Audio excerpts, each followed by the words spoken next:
Alright guys, good day. So ayan, sa video na to gagawa tayo ng battery ng ating mga motorcycle. So ang gagamitin nating battery cells is LiFePO 4. Then ang sukat nito is 26650. So hindi siya yung typical na 32700 or yung 32650. So ito ang gamit natin is mas maliit, 26650. Ayun, tas gagamit tayo ng 2P. So ito siya, 2P 4S. So sa 4S na yan, 12 volts yan. Then yung 2P natin para maging 6,000 mA or 6Ah. So ang isang piraso kasi is 3,000. So kung mag-2P tayo, equivalent na siya ng 6P. So samahan niyo ako guys, tapusin yung video na to. At para meron na rin kayong idea kung paano gumawa ng inyong lithium battery ng motorcycle. So ito guys, ang first step natin sa pagdudugtong-dugtungin muna natin tong mga battery natin.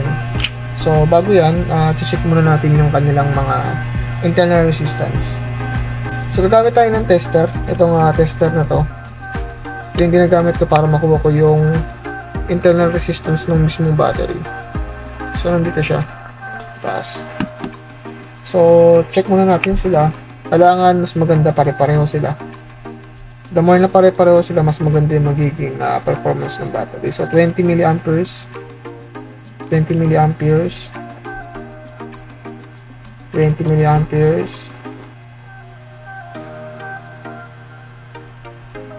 sorry, 20 milliohms pala, milliamperes. Tuloy na nababanggit natin.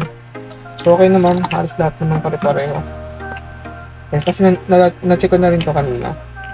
So ngayon, ang gagawin natin is pagtutungin natin siya gamit tayo ng fiber tape.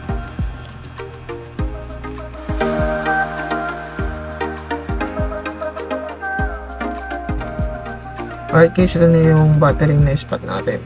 So yan, meron na tayong 12 volts.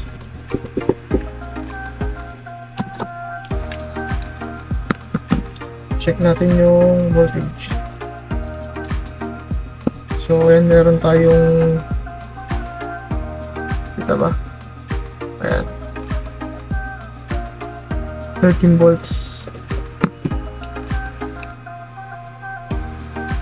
So dito guys, dito tayo gagamit ng BMS. So ang gagamitin natin is itong active balancer. So since kasukat naman siya dito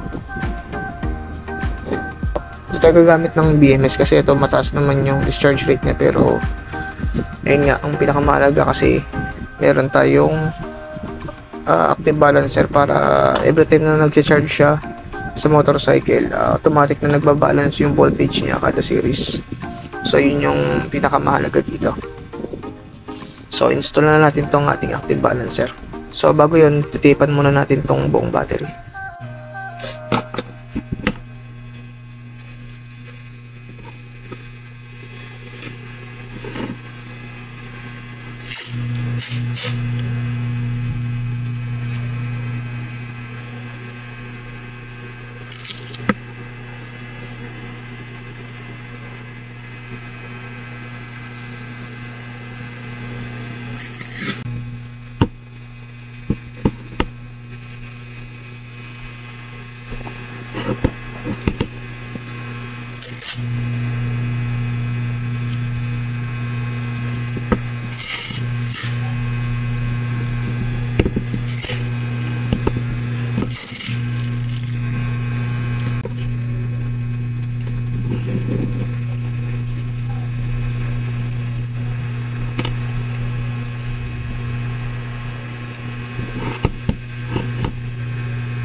Ay.